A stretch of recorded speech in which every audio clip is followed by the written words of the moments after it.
Yo, what's good, everyone? This is Ayo Boxing from Adiba, and we're here to talk about my problem with Isaac Pitbull Cruz. So, Isaac Pitbull Cruz will be fighting Giovanni Cabrera this Saturday as the co-main event to Errol Spence versus Terrence Crawford, and this will be Pitbull's biggest fight to date since fighting Gervonta Tank Davis in 2021. Spence versus Crawford is the biggest fight of this year, so Pitbull fighting as the co-main definitely means a lot. PBC, Showtime, and many Pacquiao promotions want to make Pitbull a household name and a superstar in boxing. This has been the plan for Pitbull ever since he became popular after losing to Tank, which makes perfect sense. He has a fan-friendly style, he's exciting, and he comes off as humble, which makes him a very marketable person and a fan favorite. The ultimate goal is to get the Tank rematch, which is understandable, but is also the reason why I have a problem with Isaac Pitbull Cruz.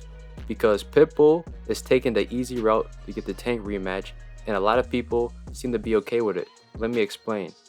Pitbull Cruz has been fighting weaker competition in order to look good. Pitbull has fought twice since losing to Tank. Yuriorkis Gamboa was the first opponent that he fought, and he fought him on the Spence Ugas undercard last year.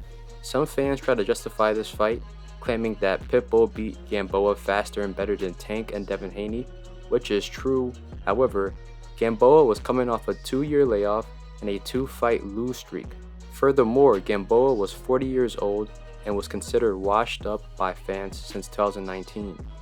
The only reason why Gamboa was chosen as an opponent is because he's a known name, can be used as a comparison to Tank, and look good against, which Pitbull did, stopping Gamboa in the 5th round. The second opponent that Pitbull fought was Eduardo Ramirez, and that was on the Andy Ruiz-Luis Ortiz undercard last year. Ramirez is a naturally smaller guy.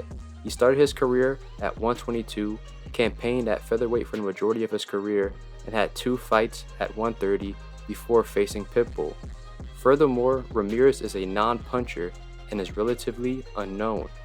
Ramirez was tailor-made for Pitbull, an opponent to look good against, and Pitbull did look good against him, stopping him in the 2nd round.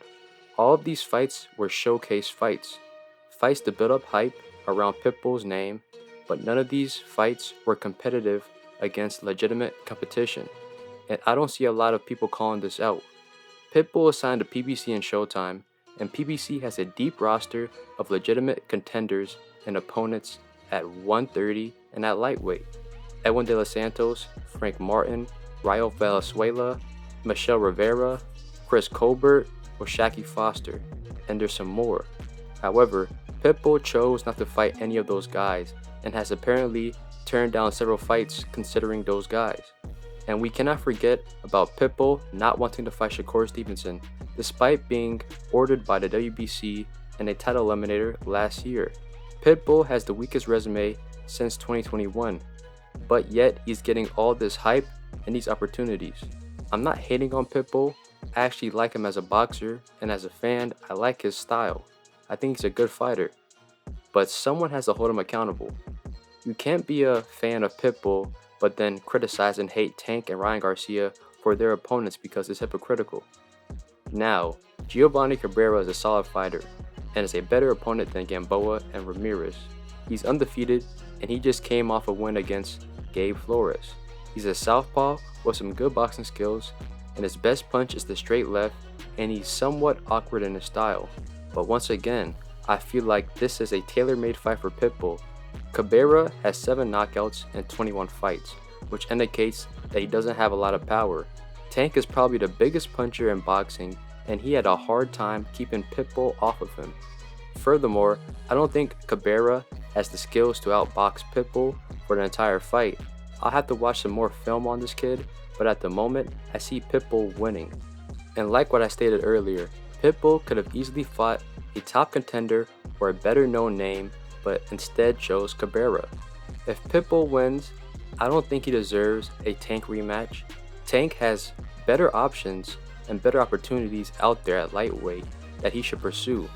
But who knows, this is boxing, anything can happen. But thank you for tuning in with Ayo Boxing from Adiba. Hit like, subscribe, and more content's coming your way.